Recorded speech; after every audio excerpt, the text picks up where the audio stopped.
Ladies and gentlemen, welcome to the next episode of Final Stallions! Oh, for real? It's actually recording. This is the real deal. And it's a whole new deal in a whole new world of Vinyl Stallions as we press forward in the march and continue our album review series. And it's a brand new one. And we took suggestions on our social media, which you can find us at Vinyl Stallions. And a great friend of the guest decided what we are going to be diving into over these next 6 albums. And that is debut albums.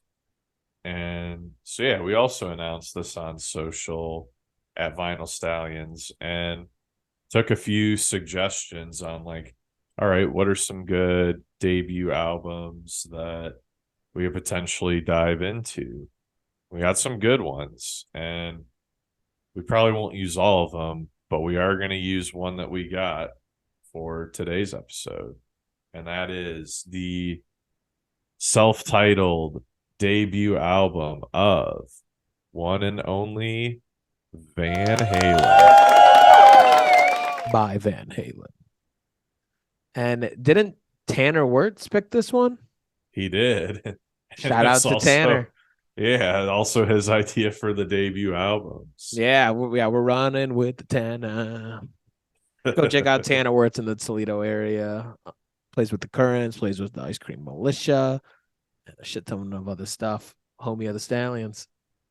So thank you, Tanner, for choosing this. And again, one Club and I have not listened to all the way through. I mean, obviously, we know so many of these songs from just driving in the car with our mamas and dadas, but we pressed forward again and listened to this whole damn thing, which was only about 35 minutes or so, but is honestly regarded as one of the best debut albums of a band ever. Yeah. Yep. And yeah, classic Van Halen lineup with David Lee Roth, got Eddie, got Alex, and then Michael Anthony on the bass. I love the David Lee Roth era of Van Halen. And obviously I love David Lee Roth. I put in one of my favorite cover songs is Just a Gigolo and everywhere I go. That's right. Top 10 covers. So yeah, David Lee Roth was a just goofy guy in rock and roll, killer stage presence. And again, I am blown away at this album for a lot of reasons, but one we talk about constantly and one I didn't expect to talk about with this album is the background vocals, man. Like, it is so evident throughout this entire album, and it is just brings a whole nother aspect of the song and is so essential, whether you recognize it or not. Absolutely. Yeah. So Eddie and Michael, they're doing the background vocals.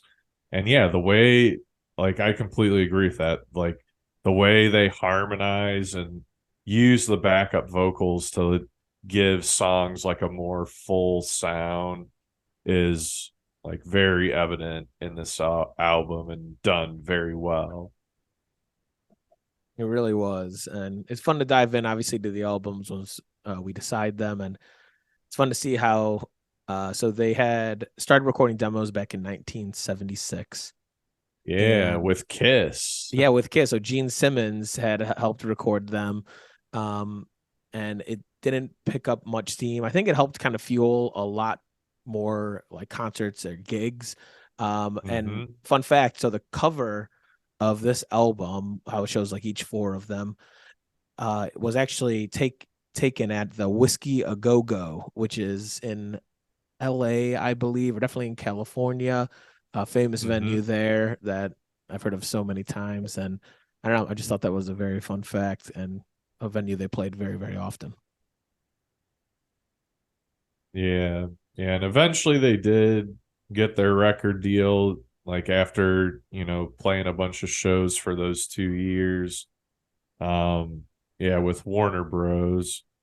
And so, yeah, then they finally hit the studio and produced this gem with I was just gonna say released on February 10th of 1978.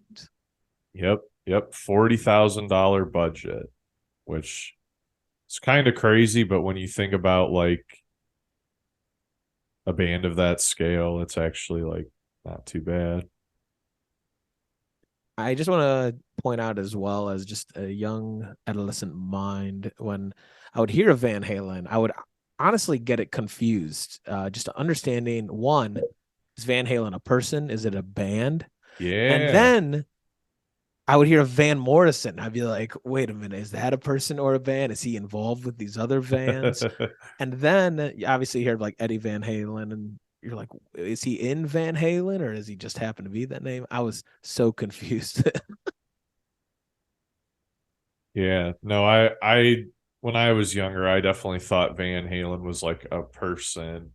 I mean, it is. It's like two members of the band's last name, but like I don't know, it's kind of like Santana. Like it's called Santana, but like Carlos Santana is the person, like Santana's the band, like Dave Eddie and Matthews, Alex are Dave.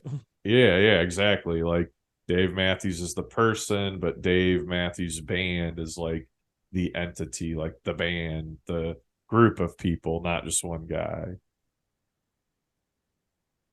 Yeah, no. So as I said, I knew a handful of these, never had listened to it start to finish. But of course, they come out swinging with Runnin' with the Devil, sitting at 3 minutes and 34 seconds. Yeah, this is like just a great party song. Like this might be the first Van Halen song I ever heard. Um but yeah, just an incredible tune, like great way to start an album. Like if you're at any like 70s themed party, I would hope this would be on the playlist. It the bass at the beginning just gets you fucking rolling. And Yeah, and then then that keyboard slide. well, yeah, the keyboard slide, and then it just comes in with just Eddie on guitar. But I just love, and like, I mean, this is just music in itself, but the four, the 1, 2, the 3, and the 4. And on the 4 during the verses, Eddie just does something cheesy every single time on guitar. Like David Lee Roth is singing, and then he like lets it go and just Yeah, that's true. it's so just well done. But yeah, a song just cemented into our brains, and a killer way to just come out on your first debut album. No complaints here. Play it again. Yeah. And then yeah, so that takes us into what is like known as like one of the more legendary guitar solos, and that is Eruption. And like I feel like one of the most like probably searched YouTube videos has got to be like a video of Eruption being played live, because there's just so many just like wild videos of Eddie Van Halen just ripping this song live. That was a great segue for what I have planned to say, and that is exactly that. You have to watch this live. It was the first time I've ever seen it, was watching that YouTube video that Klepp is referencing. And again, it sits at 1 minute and 42 seconds and is just showing Eddie not only like just soloing on what people consider the guitar, but he is like flicking the back of the wood. He is like twisting knobs, playing like up here. Like he utilizes every inch of his guitar to just make some sort of noise in that video on YouTube. Like, please go and watch that. Pause this right now and go open another tab, because you'll be mind blown at what you just see come out of a piece of wood.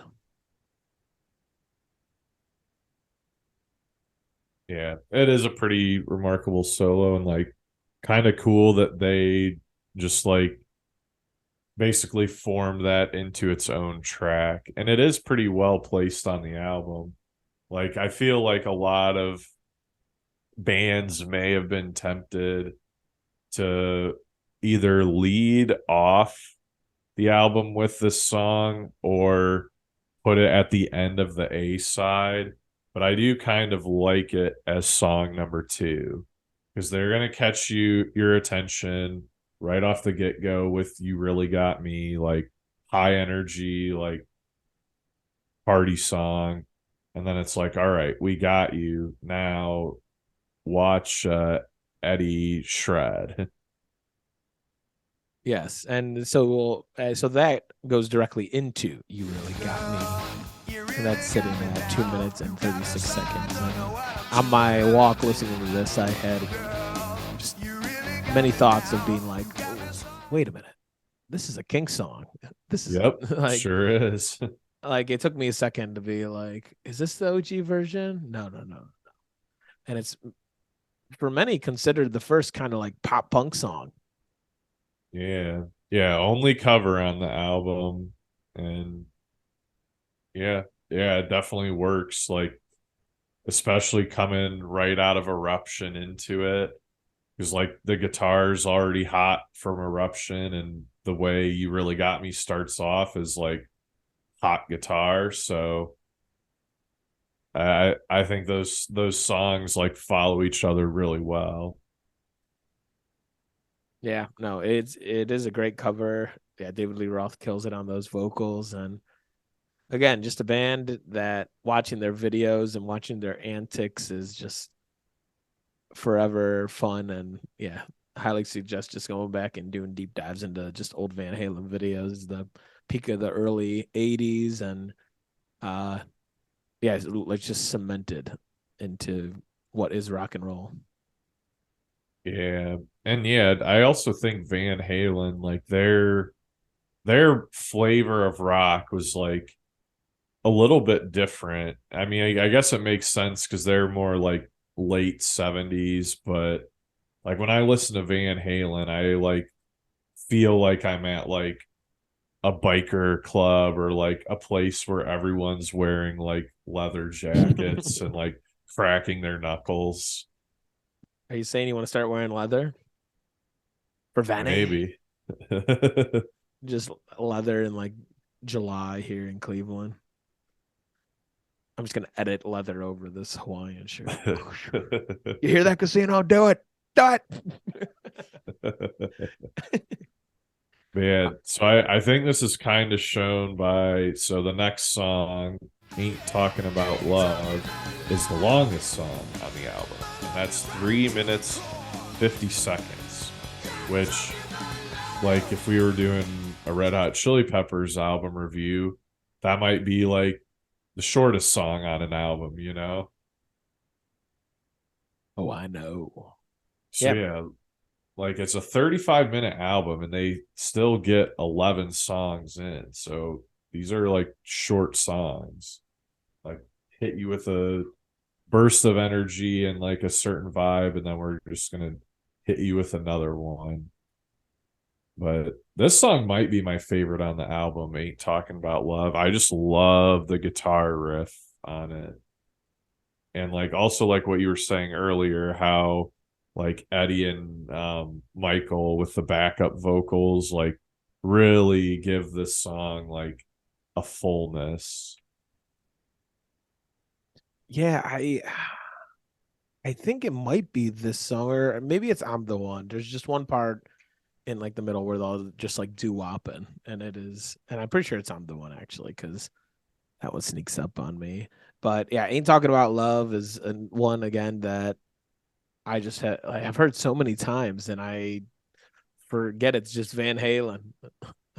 And yeah, it was a great choice to, I don't know, put on this A side. Yeah, this A side just comes out swinging.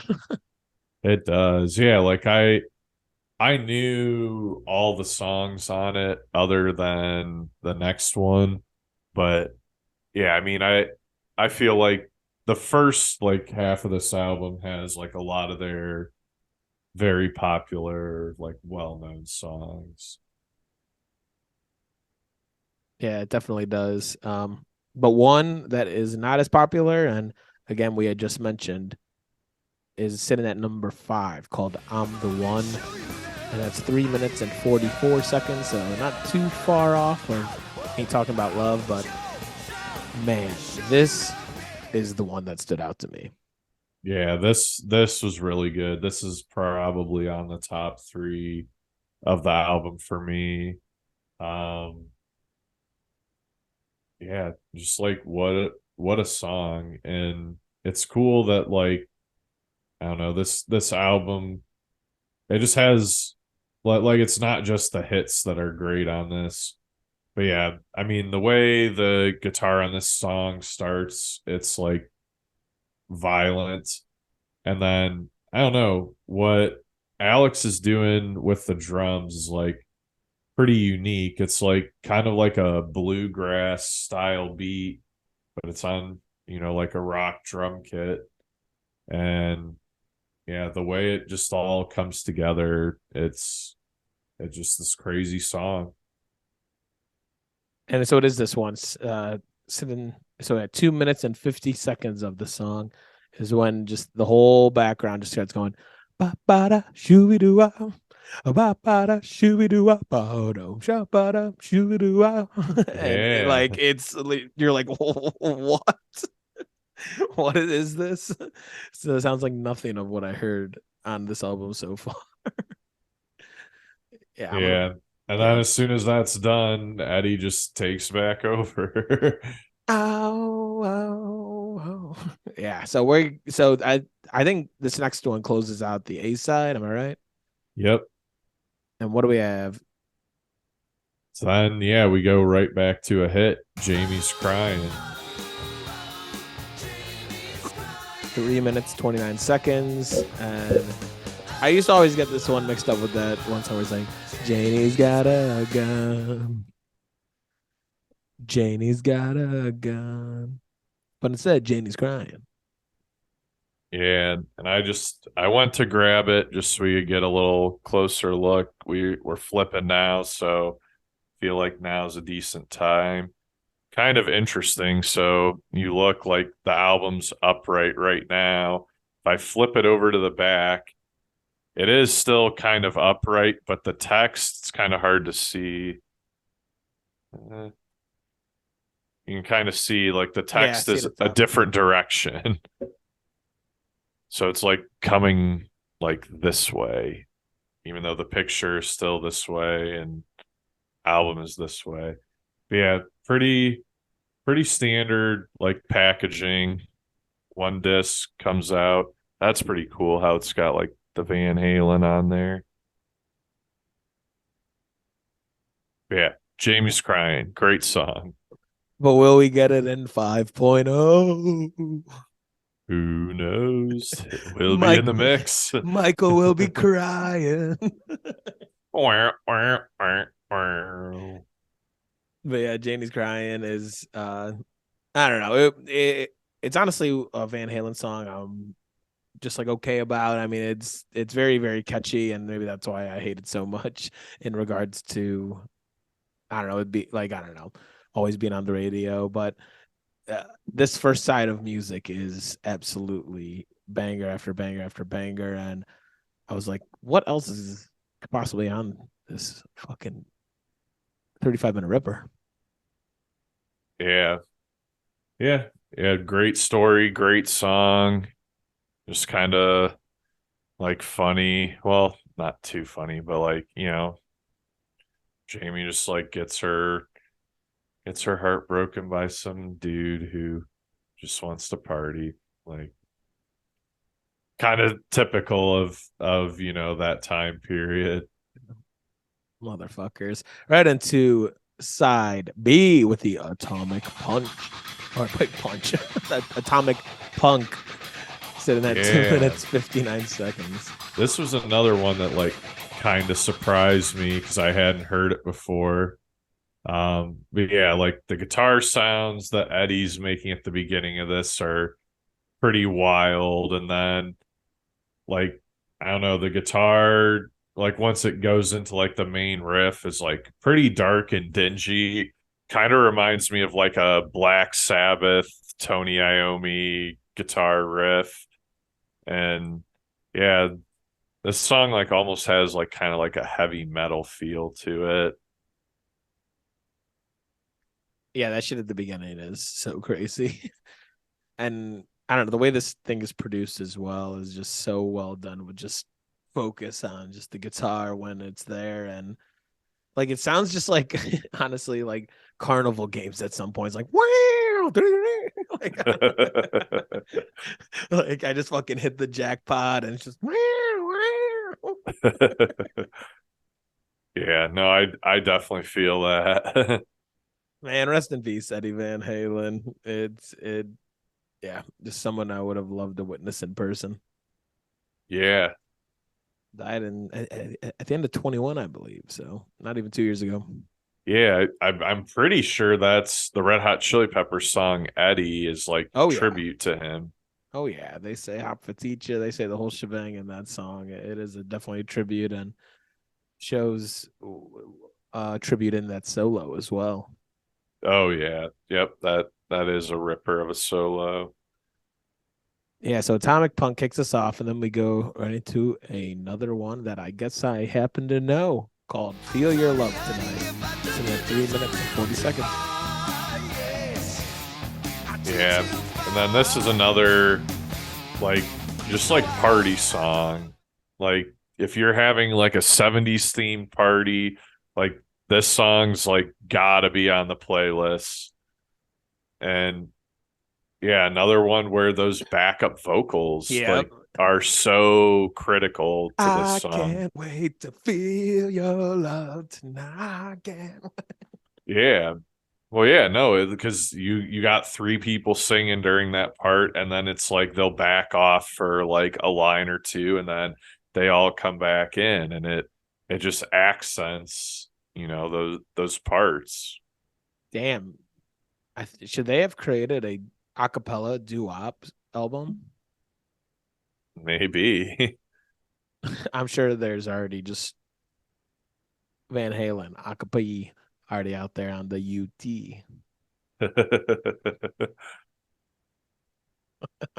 Yeah, no, I mean, yeah, a lot of these songs honestly would probably go really well in an a cappella format because they've already got layers, and I mean those a cappella freaks, they can add layers and layers, and Not enough layers to have leather.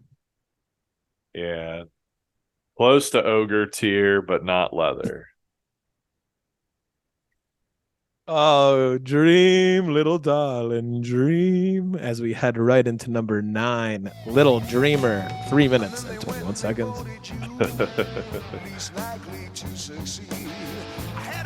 Yeah, so interestingly enough,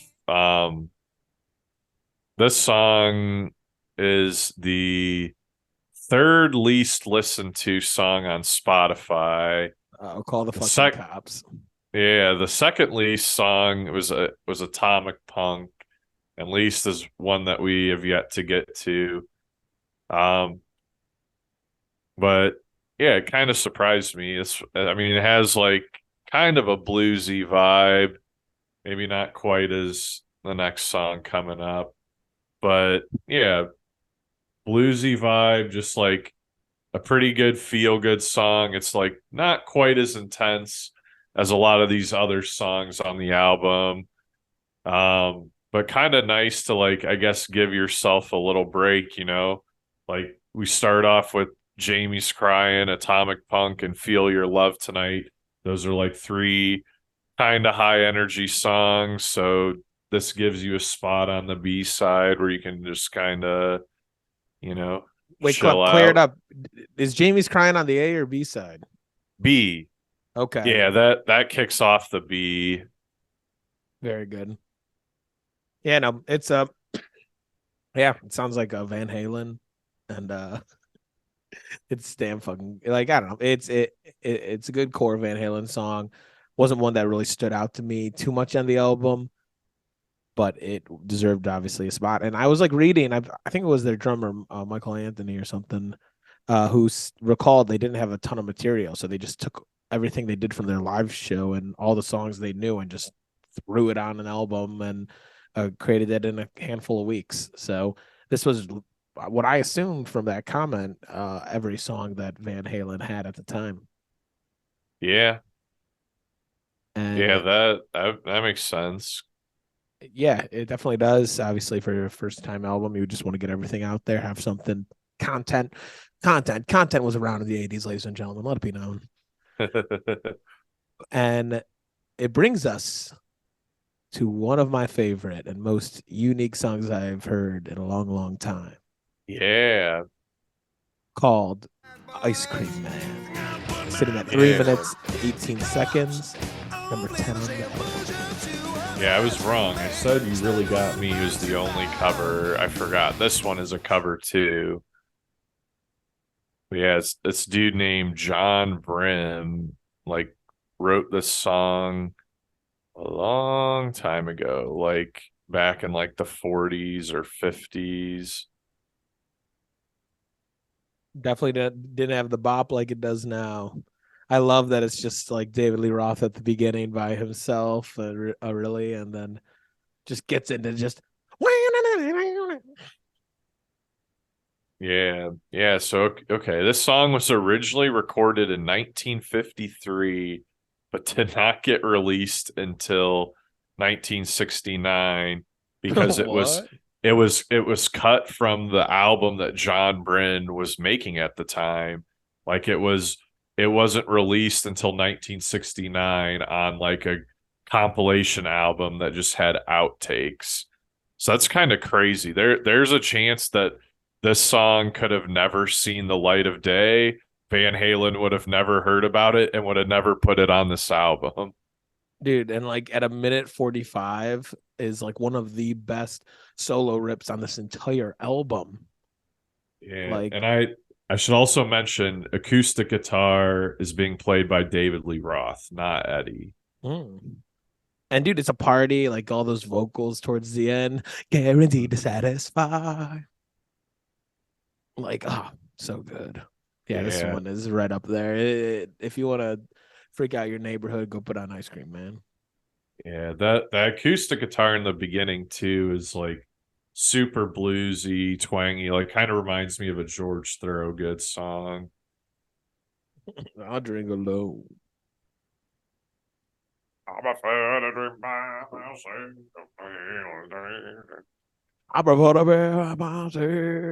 All right.